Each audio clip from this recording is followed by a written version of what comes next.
Good morning friends, आप सभी का श्री कृष्णा क्लासेस कादीपुर के यूट्यूब चैनल पर हार्दिक स्वागत है। आज हम आप सबके बीच में 23 सितंबर 2024 के करंट के प्रश्नों को लेकर उपस्थित हुआ हूँ। पूरा वीडियो ध्यान से देखिए। यदि वीडियो पसंद आए तो लाइक और शेयर करिए। इसकी पीडीएफ टेलीग्राम चैनल पर मिलता है, जिसका लिंक डिस्क्रिप्शन बॉक्स में दिया गया है। तो चलिए शुरू करते हैं आज के प्रश्नों की श्रृंखला को। आज का हमारा पहला प्रश्न है, हाल ही में लगातार दूसरे वर्ष भारतीय खाद्य सूचकांक में शीर्ष पर कौन सा राज्य रहा? इसका जवाब हो जाएगा केरल। तो हाल ही में FSSAI food safety and standard authority of India के द्वारा यह सूचकांक जारी किया गया।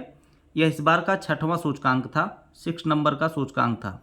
इसमें लगातार दूसरे वर्ष बड़े राज्यों में केरल टॉप पर है। केरल नंबर 1 पर है, इसमें तमिलनाडु दूसरे नंबर पर है, जम्मू कश्मीर तीसरे नंबर पर है, गुजरात चौथे नंबर पर है और नागालैंड 5वें नंबर पर है। और इसमें जो है प्रमुख रूप से जो इसका डाटा है, संस्थागत डाटा, ये किस प्रकार से जारी किया जाता है? तो पहला है मानव संसाधन और संस्थागत डाटा अनुपालन, खाद्य परीक्षण, बुनियादी ढांचा और निगरानी, प्रशिक्षण और क्षमता निर्माण, उपभोक्ता सशक्तिकरण, इन 5 बिंदुओं पर यह केंद्रित होता है। अभी जो है हाल ही में दूसरे वैश्विक खाद्य शिखर सम्मेलन का उद्घाटन नई दिल्ली में केंद्रीय स्वास्थ्य मंत्री JP नड्डा के द्वारा किया गया। उसी अवसर पर यह सूचकांक जारी किया गया। चलिए देखते हैं। यहाँ पर food safety and standard authority of India, जिसकी स्थापना 5 सितंबर 2008 को हुई थी, इसका मुख्यालय है नई दिल्ली में। इसके वर्तमान में अध्यक्ष हैं अपूर्व चंद्रा और इसके वर्तमान में CEO हैं गंजी कमला वी राव। इसी के द्वारा यह सूचकांक जारी किया जाता है। अभी देखिए यहाँ पर एक तस्वीर आई है, इसमें जो वैश्विक खाद्य शिखर सम्मेलन का उद्घाटन भी किया गया था, साथ ही साथ यह इंडेक्स जारी किया गया था। 6th state food safety index यहाँ पर लिखा गया है, ठीक है। JP नड्डा जी के द्वारा इसको जारी किया गया, जिसमें केरला जो है retain top spot of India food index second consecutive year, लगातार दूसरे वर्ष जो है इसको लगातार दूसरे वर्ष टॉप पर रहा केरल। अगला प्रश्न देखते हैं। अगला प्रश्न है, हाल ही में भारतीय वायुसेना के प्रमुख कौन बने? तो भारतीय वायुसेना के प्रमुख बने हैं अमरप्रीत सिंह, ठीक है। तो भारतीय वायुसेना के चीफ अभी बन गए हैं अमरप्रीत सिंह। ये अपना कार्यभार जो है अक्टूबर महीने से संभालेंगे, क्योंकि विवेक राम चौधरी जो वर्तमान में जो है एयर चीफ प्रमुख हैं, भारतीय जो है वायुसेना के प्रमुख हैं, ये 30 सितंबर को रिटायर हो रहे हैं। जब ये रिटायर हो जाएंगे तो इनका जगह ले लेंगे अमरप्रीत सिंह, ठीक है। दिनेश कुमार त्रिपाठी जो कि भारतीय नौसेना के भी प्रमुख बने हैं। अनिल चौहान जो कि हमारे देश के जो है कहा जाए कि ये है 2nd नंबर के चीफ ऑफ डिफेंस स्टाफ, ठीक है। CDS दूसरे नंबर के CDS हैं अनिल चौहान, ठीक है। और उपेंद्र द्विवेदी अभी आर्मी चीफ बनाए गए हैं, ठीक है, आर्मी चीफ। तो तीनों सेनाओं के नए प्रमुख बन गए हैं, इसको आप लोग ध्यान रखिए, ठीक है। बाकी वायुसेना दिवस मनाया जाता है 8 अक्टूबर को, जो पिछली बार 2023 में मनाया गया था प्रयागराज में। नौसेना दिवस मनाया जाता है 4 दिसंबर को, जो कि सिंधुदुर्ग किले पे मनाया गया था 2023 में।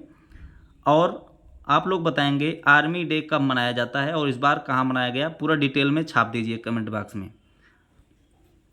अगला प्रश्न है, हाल ही में किसने श्वेत क्रांति 2.0 लॉन्च किया? इसका जवाब हो जाएगा केंद्रीय सहकारिता एवं गृह मंत्री अमित शाह, ठीक है। अमित शाह जी के द्वारा इसको लॉन्च किया गया था। और श्वेत क्रांति 2.0 इसको कहा गया। यह 4 बिंदुओं पर इसमें ध्यान दिया गया है। विशेष तौर पर महिला किसानों को सशक्त बनाना, दूसरा दुग्ध उत्पादन को बढ़ावा देना, तीसरा डेयरी क्षेत्र में बुनियादी ढांचे को मजबूत करना, चौथा दुग्ध निर्यात को प्रोत्साहित करना, ठीक है। अगर श्वेत क्रांति की बात की जाए तो यह 1970 में शुरू हुआ था। 1970 में किसके द्वारा? वर्गीज कुरियन, जो कि भारतीय श्वेत क्रांति के जनक कहे जाते हैं। ऑपरेशन फ्लड के तहत इसको शुरू किया गया था। और अभी 19 सितंबर को श्वेत क्रांति 2.0 को लॉन्च किया गया है अमित शाह जी के द्वारा, ठीक है। तो भारत में श्वेत क्रांति का जनक किसे कहा जाता है? वर्गीज कुरियन को कहा जाता है। और 1970 में यह शुरू हुआ था। और वर्तमान किस ऑपरेशन के तहत? ऑपरेशन फ्लड के तहत। इतना आप लोग ध्यान में रखिए, ठीक है। अगला प्रश्न है, हाल ही में किस राज्य ने पुण्य श्लोक अहिल्या देवी होलकर स्टार्टअप योजना शुरू की है? इसका जवाब हो जाएगा महाराष्ट्र।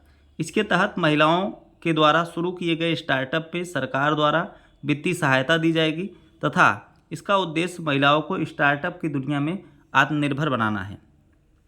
साथ ही साथ अभी इसका उद्घाटन प्रधानमंत्री मोदी जी ने किया और इसमें उन्होंने एक कार्यक्रम और लागू किया, आचार्य चाणक्य डेवलपमेंट सेंटर का उद्घाटन उन्होंने किया है, जिसके तहत 15 से 45 साल के युवाओं को कॉलेज में डेवलपमेंटल ट्रेनिंग दी जाएगी, उनको कुछ स्किल्स सिखाए जाएंगे। हर साल इसके तहत 1 से 1.5 लाख युवाओं को यहाँ पर प्रशिक्षण देने का काम किया जाएगा। ठीक है, तो महाराष्ट्र के बारे में चलिए जानते हैं। महाराष्ट्र के सीएम हैं एकनाथ शिंदे, महाराष्ट्र के गवर्नर हैं सीपी राधाकृष्णन। लोनार झील महाराष्ट्र में है, तुलसी झील महाराष्ट्र में है, शुक्रवारी झील महाराष्ट्र में है, चंदोली राष्ट्रीय उद्यान महाराष्ट्र में है, गुग्गामल राष्ट्रीय उद्यान महाराष्ट्र में है, तडोबा अधारी बाघ अभ्यारण्य महाराष्ट्र में है, नवेगांव राष्ट्रीय उद्यान महाराष्ट्र में है, पेंच राष्ट्रीय उद्यान, संजय गांधी राष्ट्रीय उद्यान महाराष्ट्र में स्थित है। लोकसभा की सीटों की संख्या महाराष्ट्र में 48 है, राज्यसभा में 19 सीटें हैं, विधानसभा में 288, विधान परिषद में 78 सीटें हैं। ठीक है, इसको आप लोग ध्यान रखिए, ये स्टैटिक जीके है। अगला प्रश्न है, हाल ही में केंद्रीय पर्यावरण मंत्री ने क्लीन द बीच नामक अभियान कहाँ से शुरू किया? तो बीच माने होता है समुद्र का किनारा, तो इसको शुरू किया है मुंबई के तट से। केंद्रीय पर्यावरण मंत्री हैं अपने भूपेंद्र यादव के द्वारा इसको शुरू किया गया। कहाँ से? महाराष्ट्र के मुंबई से। ठीक है, 21 सितंबर को ही क्यों? क्योंकि 21 सितंबर को प्रत्येक साल तटीय सफाई दिवस के रूप में मनाया जाता है, अंतर्राष्ट्रीय तटीय सफाई दिवस। ठीक है, इसको भी याद रखिएगा। अभी 21 सितंबर को शांति दिवस के रूप में मनाया गया था और 21 सितंबर को ही मनाया जाता है तटीय सफाई दिवस के रूप में। तो ये आप लोग देख रहे होंगे तस्वीर में, कुछ समुद्र के तट के किनारे बोतल वगैरह जो पर्यटकों के द्वारा यहाँ पर जा करके गिरा दिया जाता है, जिससे समुद्र हमारा प्रदूषित हो रहा है। इसके लिए एक दिन जो है समुद्र तट की सफाई की जाती है। ठीक है, अगला प्रश्न है, हाल ही में श्री राम फाइनेंस के ब्रांड एम्बेसडर कौन बनाए? तो श्री राम फाइनेंस ने अपना ब्रांड एम्बेसडर बनाया है राहुल द्रविड़ को, जिनको वॉल ऑफ क्रिकेट कहा जाता है, क्रिकेट की दीवार। ठीक है, तो ये जब खड़े हो जाते थे टेस्ट मैच में तो इनको जल्दी कोई आउट नहीं कर पाता था। तो ये भारत के अभी जो है इसके गौतम गंभीर के पहले ये भारतीय पुरुष क्रिकेट टीम के मुख्य कोच थे। ठीक है, और अभी जो है इनको बनाया है BPCL ने भी इनको अपना ब्रांड एम्बेसडर बनाया है। भारत पेट्रोलियम कॉर्पोरेशन लिमिटेड ने भी अपना ब्रांड एम्बेसडर बनाया और श्री राम फाइनेंस ने भी अपना ब्रांड एम्बेसडर बनाया है। गौतम गंभीर वर्तमान में भारतीय टीम के मुख्य कोच हैं। ठीक है, सौरव गांगुली राहुल द्रविड़ से पहले थे मुख्य कोच, विराट कोहली जिनको किंग के नाम से जाना जाता है। आगे देखिए, अगला प्रश्न है, हाल ही में मिस इंडिया वर्ल्ड वाइड का खिताब किसने जीता? तो ध्रुवी पटेल।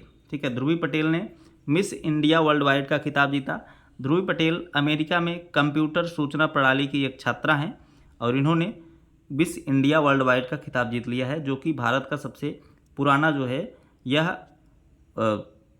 खिताब होता है। ठीक है, इसमें जो है महिलाओं को खूबसूरती के आधार पर उनको यह खिताब दिया जाता है। ठीक है, मिस वर्ल्ड 2024 किसने जीता? क्रिस्टीना पेजकोवा, जो कि कहाँ की रहने वाली हैं? चेक रिपब्लिक की रहने वाली हैं क्रिस्टीना पेजकोवा। और अभी मिस यूनिवर्स किसने जीता 2024? सेनिस प्लासियो, जो कि निकारागुआ की रहने वाली हैं। याद रखिएगा देश का नाम भी। क्रिस्टीना पेजकोवा जो है चेक रिपब्लिक की हैं और सेनिस प्लासियो जो कि निकारागुआ की रहने वाली हैं। ठीक है, इसको आप लोग को ध्यान रखना है 2024 में। पिछली बार ये मिस इंडिया वर्ल्ड वाइड जीती थी खुशी पटेल। ठीक है, खुशी पटेल। अगला प्रश्न देखते हैं। बस आज के दिन के हमारे प्रश्नों की श्रृंखला समाप्त हुई। आपको होमवर्क के तौर पे मैं एक प्रश्न देना चाहता हूँ, आप लोग कमेंट बॉक्स में उसको बताएंगे। ठीक है, जल्दी बताइएगा आप लोग कमेंट बॉक्स में उसको डिटेल से लिख करके। हाल ही में बताएंगे कुष्ठ रोग से मुक्त होने वाला दुनिया का पहला देश कौन बना, और WHO के बारे में आप लोग डिटेल से छाप दीजिएगा। ठीक है, चलिए धन्यवाद।